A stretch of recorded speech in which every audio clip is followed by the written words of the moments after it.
बहुत से स्टूडेंट्स मुझे सजेशंस देते हैं कि सर आप एक ऐसा वीडियो बनाए जिसमें पेरेंटिंग के बारे में कुछ मैं प्रकाश डालूं।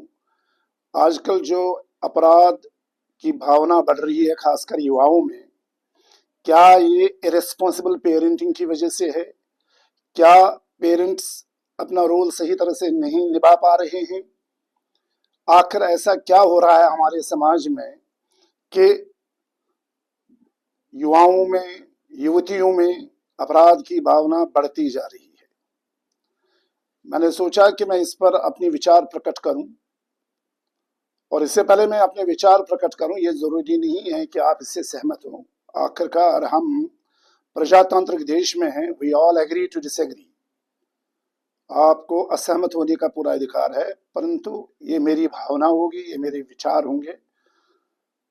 जैसा मैंने देखा है कि आजकल बहुत ज्यादा अपराध की खबरें हर तरफ से आती है, और जब हम देखते हैं तो ये पता लगता है कि ये छोटे छोटे बच्चे, जवान लोग ज्यादातर इसमें इन्वॉल्व होते हैं। और खासकर जो क्राइम अब बढ़ रहा है वो क्राइम ऑफ पैशन होता है। अगर किसी को रिजेक्ट किया गया हो तो वो क्राइम करने पर आता है। अगर किसी को कहीं पर सफलता नहीं मिलती है तो वो सुसाइड करने लगता है। The question that arises is why is this tendency fast developing among the youth today? Is it because the parents are not playing their role well, or it is because of the company of the people that these children are in? I will try to solve this myth and make sure that this puzzle is solved once for all. जहां तक मैं जानता हूं कि parents का role है, इसमें कोई डाउट नहीं है। मुझे नहीं लग रहा है कि पेरेंट्स अपनी इस जिम्मेदारी से मुंह मोड़ सकते हैं। बच्चों को जन्म देना एक बात है, मगर बच्चों को रिस्पॉन्सिबल सिटीजन्स बनाना वो दूसरी बात होती है। ज्यादातर पेरेंट्स भूल जाते हैं जन्म देने के बाद कि उनका ही कर्तव्य है कि वो बहुत ही रिस्पॉन्सिबल, बहुत ही लायक सिटीजन अपने बच्चों को बनाएं। अब ये भी हम कह सकते हैं कि बच्चे बाहर निकलते हैं, पेरेंट्स 24 घंटे नहीं हो सकते उनके साथ। Helicopter parenting can not be possible. ऐसा तो हो ही नहीं सकता है कि वो उनके सर पर मंडराते रहेंगे। परंतु मेरा ये मानना है कि अगर बचपन से ही बच्चों को सही शिक्षा दीक्षा दी जाएगी, और अगर माँ बाप उनके अपब्रिंगिंग पर खास ध्यान दें, उनको सिखाएं कि सही क्या है, गलत क्या है। मेरा तो ये भी मानना है, अगर घरों में लड़कियों के प्रति, कन्याओं के प्रति माता पिता बहुत ज्यादा सम्मान दिखाएंगे और हर पुरुष को बताएं कि महिलाएं हमारे लिए कितनी इंपॉर्टेंट है, कितनी पूजनीय है, कितनी आदरणीय है, और बचपन से ही जब एक मेल पुरुष, एक मेल व्यक्ति देखता है, सुनता है, और अगर वो ऐसे वातावरण में आगे बढ़ेगा, मुझे पूरा विश्वास है कि वो कभी गलत नहीं सोचेगा और हमेशा लेडीज के प्रति आदर की भावना रखेगा। परंतु ऐसा होता ही नहीं है। हमने देखा है कि लड़कियों के साथ भेदभाव घरों में से ही शुरू होता है।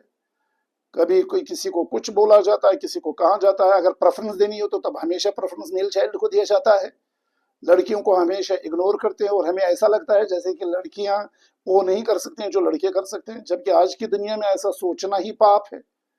मैं ये मानता हूं कि अगर माँ बाप अपनी जिम्मेदारी को अच्छी तरह से समझें, और जब लड़का और लड़की को एक मान सम्मान और एक ऐसा वातावरण, एक माहौल दे दें जिसमें कोई किसी से कम नहीं होगा, तो ये इस तरह की भावना पैदा नहीं होगी। और रहा सवाल जो कंपनी का असर है, संगत का, वो भी इंपॉर्टेंट। उसमें भी मैं माँ बाप को मानता हूं कि अगर माँ बाप ये इनडायरेक्टली इंश्योर करें कि बच्चे की संगत सही हो, उनसे पूछा करें कि आप किससे मिलते हैं, कहाँ जाते हैं, कौन आपके संपर्क में, क्या क्या डिस्कशंस होते हैं।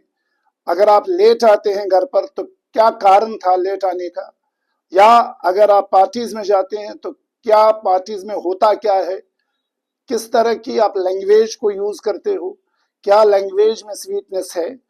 ऐसा तो नहीं है कि लैंग्वेज हार्श है या लैंग्वेज एब्यूजिव है। और जैसे ही एक बच्चा एब्यूजिव होने लगता है तो समझ लीजिए कि उसकी कंपनी में कहीं ना कहीं खोट है, वो गलत कंपनी में फंसा हुआ है।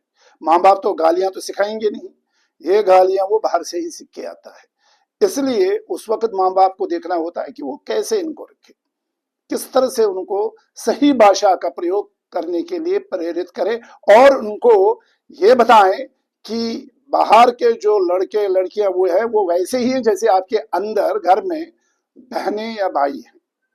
अगर ये चीज पैदा की जाए एक लड़का या लड़की में, तो मुझे पूरा विश्वास है कि वो बाहर गलत सोच ही नहीं सकता है। एक और दूसरा, आजकल एक और ट्रेंड ये आया है कि आजकल लड़कियां भी क्रिमिनल टेंडेंसीज अपने अंदर डेवलप कर रही हैं, वो भी आपराधिक भावनाओं को ज्यादा प्रकट करने लगती हैं। एक समय था जब लड़कियां बहुत शांत मानी जाती थी और लड़कियों से हमें कभी भय नहीं लगता था। अब समय ऐसा आ गया है कि लड़के वीडियो बनाते हैं ये कहने के लिए कि लड़कियां कैसी हैं क्या है, लड़कों को डर लगने लगा है। अब ऐसा भी है कि लड़कियां इस तरह से अपराध करेंगे तो लोग तो परेशान हो ही जाएंगे।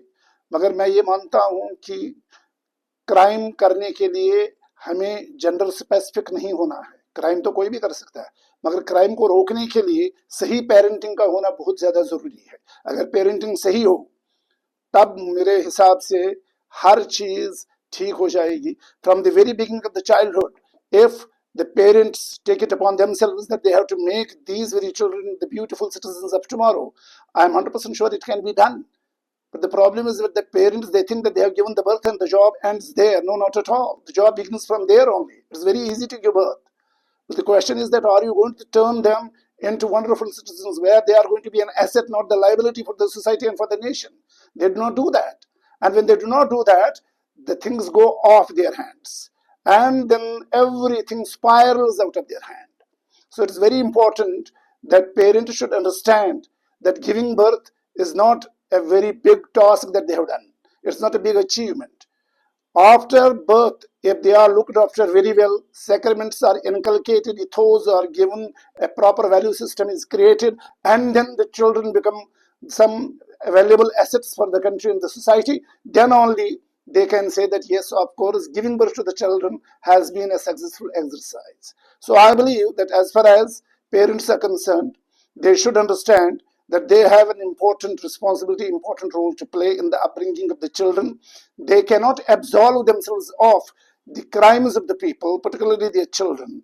If they do anything wrong, it is the parents who have to look inwards, find out the answers as to why their children are doing so, or why their children are being accused of doing so. They have to look inwards. They have to introspect themselves. They have to find out themselves as to why these things have gone beyond the repair. So in the end, I like to just tell you that as far as parenting is concerned, it is indeed 70% responsible for whatever the children are going to be like.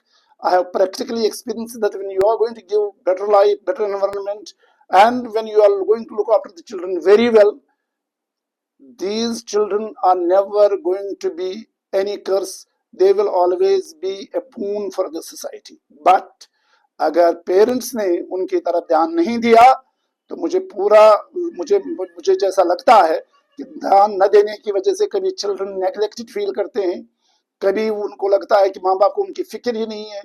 और आजकल जो social media का जमाना आ गया उसकी वजह से parents अपने मजे में होते हैं, वो अपने कमरे में होते हैं, उसकी वजह से ध्यान ही नहीं दे पाते। तो बच्चों को खुली छूट मिलती है, माँ को फुर्सत ही नहीं होती है, वो अपने सोशल मीडिया पर रील्स अपलोड करने से ही नहीं उसको फुर्सत होती है, और बच्चों को खुला छोड़ दिया जाता है, जिसकी वजह से वो कुछ भी करते रहते हैं।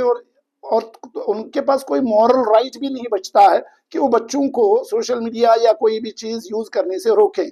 तो अगर माँ या बाप दोनों अपनी जिम्मेदारियों को निर्वहन अच्छी तरह से करेंगे, मुझे संपूर्ण विश्वास है कि बच्चे भी बहुत ही अच्छे निकल जाएंगे।